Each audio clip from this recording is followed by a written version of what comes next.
Welcome to Mamma's kitchen. எல்லாரும் எப்படி இருக்கீங்க? இன்னைக்கு வந்து பீட்ரூட்டை வச்சு ஒரு சூப்பரான சைட் டிஷ் ஒன்று பண்ண போகிறேன்.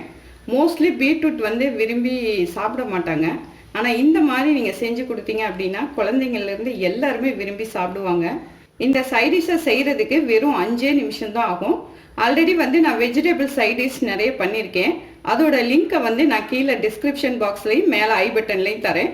பார்க்காதவங்க இதை செக் பண்ணி பார்த்துக்கோங்க. இப்போ வாங்க நம்ம வீடியோக்குள்ளே போகலாம். பீட்ரூட் செய்கிறதுக்கு ஒரு பேன் அடுப்பில் வச்சுக்கலாம். இதில் 1.5 ஸ்பூன் ஆயில் விட்டுக்கோங்க. ஆயில் வந்து ஜாஸ்தியாக தேவைப்படாது. ஆயில் ஹீட் ஆனோடனே கொஞ்சமாக கடுகு போட்டுக்கலாம், கொஞ்சமாக சீரகம் போட்டுக்கலாம். கடுகும் சீரகமும் நல்லா பொரிஞ்சு வரும்போது இதில் கொஞ்சம் வெங்காயத்தை சேர்த்துக்கலாம்.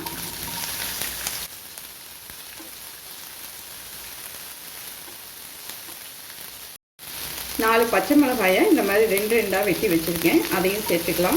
இது ரெண்டையும் சேர்த்துட்டு நல்லா வெங்காயம் கண்ணாடி பதத்துக்கு வதக்கணும். வெங்காயம் கண்ணாடி பதத்துக்கு வதங்கிடுச்சு. இப்போ ஒரு கொத்து கருவேப்பிலையை நல்லா கழுவிட்டு இதோடு சேர்த்துக்கலாம். இப்போ 1/4 கிலோ பீட்ரூட்டை நான் இந்த மாதிரி சின்ன சின்னதாக துருவி வச்சுருக்கேன். இந்த துருவின பீட்ரூட்டை நம்ம இந்த வெங்காயத்தில் சேர்த்துக்கலாம். தண்ணி எதுவும் சேர்க்கக்கூடாது. காய் சேர்த்த உடனே இதில் கொஞ்சமாக மஞ்சத்தூள் சேர்த்துக்கலாம். இதுக்கு தேவையான உப்பு. இதோட மெயினாக வந்து பார்த்தீங்கன்னா நிலக்கடலை ஒரு கைப்பிடி அளவுக்கு எடுத்துகிட்டு சேர்த்துக்கலாம். இந்த டைம்லையும் சேர்த்துக்கலாம். அப்படி இல்லைன்னா வெங்காயம் வதக்கும் போதே அதுலேயும் போட்டு நீங்கள் சேர்த்துக்கலாம். இது வந்து நான் வறுத்து வச்சுருக்கேன் நிலக்கடலை.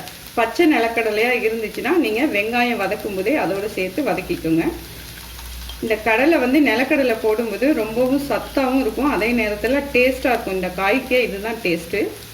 எல்லாத்தையும் சேர்த்துட்டு நல்லா வதக்கிக்குவோம். அடுப்பு வந்து மீடியம் ஃப்ளேம்லேயே வச்சுக்கோங்க, ரொம்ப ஹை ஃப்ளேமில் வைக்க வேணாம். இதை மூடி போட்டு வேக வைக்கக்கூடாது, இப்படி ஓப்பன்லேயே வந்து வேக விடணும்.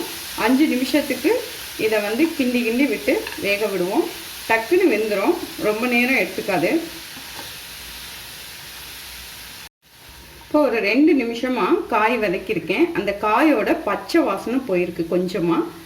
இப்போ இதோட ஒரு 4-5 பல் பூண்டை வந்து 1-2 தட்டிட்டு, அதாவது தோல் நீக்காமல் தோலோட 1-2 தட்டிட்டு இதில் போட்டுக்கலாம். இன்னும் ஒரு 3 நிமிஷம் வதங்கணும். இப்போ வந்து அடுத்து ஒரு 3 நிமிஷம் ஆயிடுச்சு. அப்பப்போ கொஞ்சம் கிண்டி விட்டுக்கிட்டே இருக்கேன். பாருங்கள், நல்லா அந்த பீட்ரூட்டில் உள்ள பச்சை வாசனை போயிடுச்சு.